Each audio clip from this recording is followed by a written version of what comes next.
Hello you, and welcome to another vlog from anywhere but Benidorm. You can see some Soviet buildings behind me because I'm here at Chernobyl exclusive tours, and we're about to tour the famous wreckage of the power station which was at Chernobyl and the ghost town of Pripyat. Let's head inside and start the tour.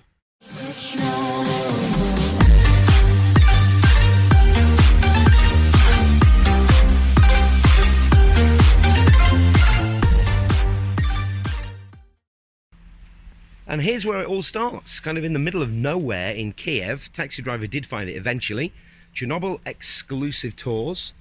Let's head inside. It is stupid o'clock in the morning, just after 7 AM, which is not my perfect time of the day. And these are the guys who are going to be on the tour with us. So we'll get checked in and we'll get something which we're very excited about, which is this, the dosimeter. I'm not entirely sure whether I'm allowed to film here because we're at the checkpoint. We're at the beginning of the exclusion zone, but this is it. This is where it all starts. So this is a bus which is taking us to here, which is officially the start of the exclusion zone. It's exciting times. This is Oksana, she's our guide. She's going to be guiding us round, keeping us safe and sound. Oksana, how much radiation do you get? As for me, I work here for special shift and live here. Yeah. For example, for 1 year, it's possible for me to have 20 microsieverts for 1 year. Yeah. It's a lot of. That's why we have at hospital special card, and every shift we have personal dose. Right, okay. It will be, for example, normally for me, work here 7 years, and I can go to the pension early. Right, 7 years. 7 years will be enough because we have everyday places and we have everyday radiation. Yeah. That's why we use individual dosimeter, which will be correct. Yeah. And we have more than you, for example. Yeah. Because we live every day. Of course, yeah. Yeah, wow. So 7 years, 7 years. and then you retire? Yeah. That's good. For men, it's 10 years. Yeah, but for a woman, it's 7 years. Yeah. And when you smoke your cigarette, can you light it with your breath? No, you know that just in some places where we have hot spots, we can inhale something, yes. Right. That's why we have special smoking area. Right, okay. That's cool. Thank you very much. Welcome. Thank you. And this is stop number 1 on the tour. Be careful on the road, please. It's the city limits of Chernobyl town. Chernobyl itself. Long, eerie road. That's where we're heading in. So down here you can see these little signposts. They all begin with C. Because C means village. 162 of them. It's 162 villages which had to be evacuated from the Chernobyl and surrounding areas. And just over here through the trees, this used to be a restaurant here in Chernobyl. Obviously not now. It's now pretty much an extended gift shop. But 162, stretching all the way down there.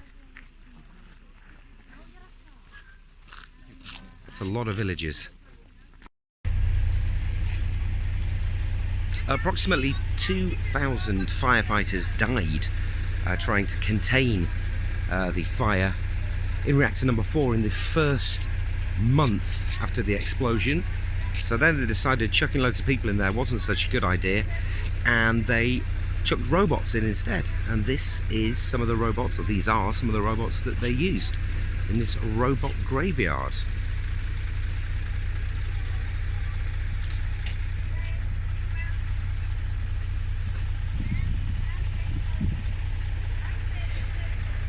Pretty cool, huh? Lots of information in Russian here. I don't speak any Russian. But if you do, and you can read it, then you can pause the video at your leisure. The only thing I can give you on this one is Daniel Forestieri and Nissan Navara.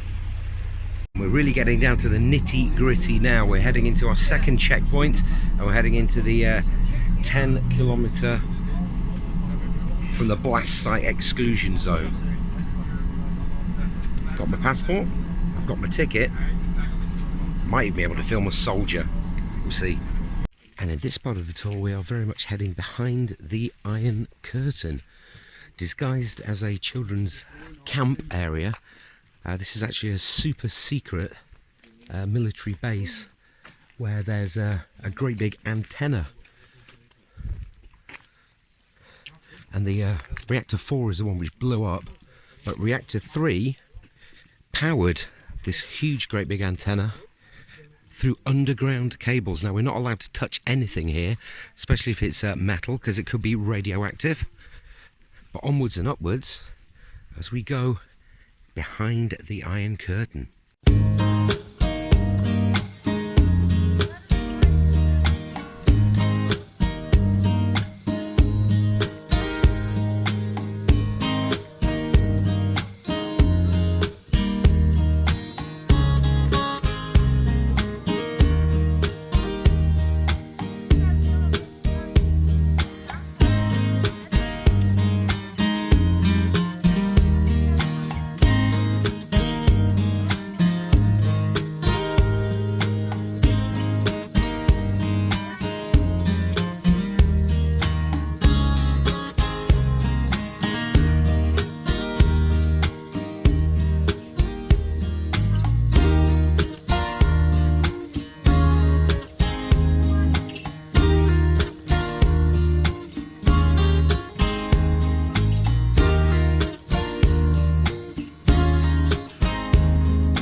As you can see,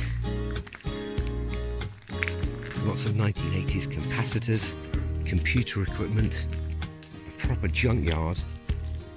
And Oksana, our guide, just told us that this is a radioactive hotspot. You may have heard when she was talking that we had lots of the dosimeters were bleeping. Do not touch any of that metal.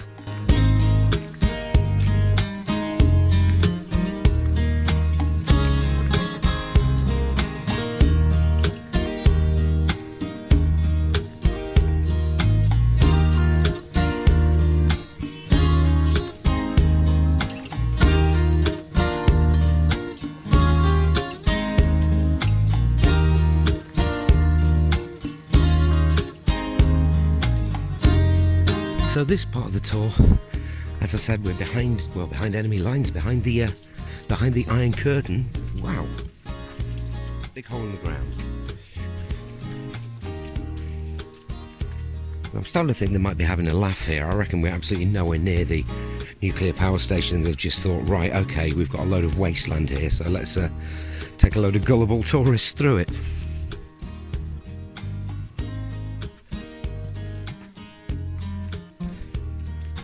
Pretty though, I feel like I'm in the Scouts. And until nowadays at school we have inside furniture, tables, chairs, sheets of papers, exercise book, everything. Because they left everything and they really believe that they'll come back after 2 days. Nobody will come back. It was forbidden for them to come back to their home. So I said you that it's prohibited to go inside, but if you'll be quiet and so quickly for 3 minutes, you can take picture inside. So we're heading into the kindergarten. Apparently we're not supposed to be in here. Whether that's true or not, I don't know. But we've got to be quiet. And this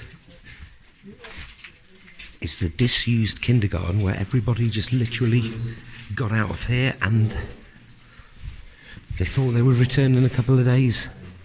And they didn't.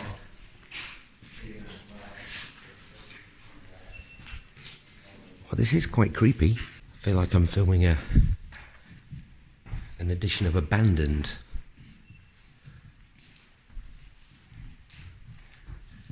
It very much is abandoned.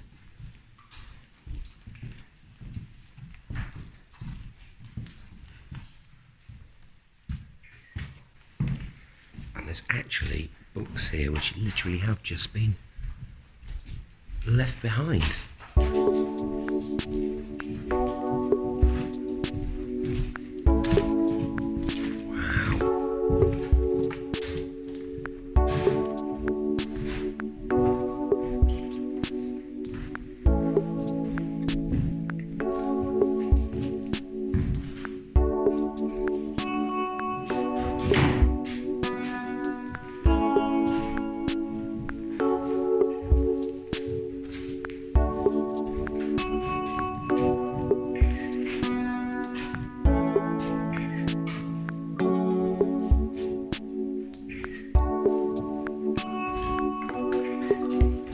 Spooky.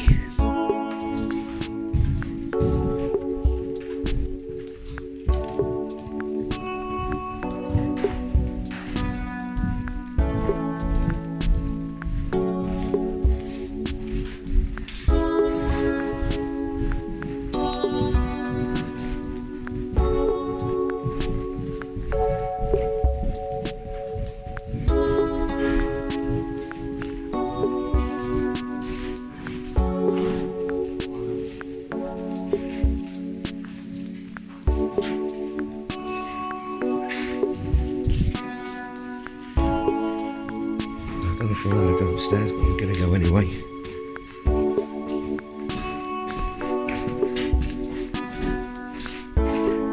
The roof is actually leaking.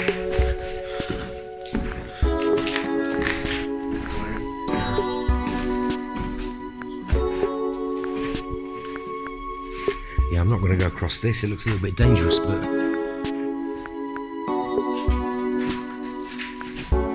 it's very much a ruined building.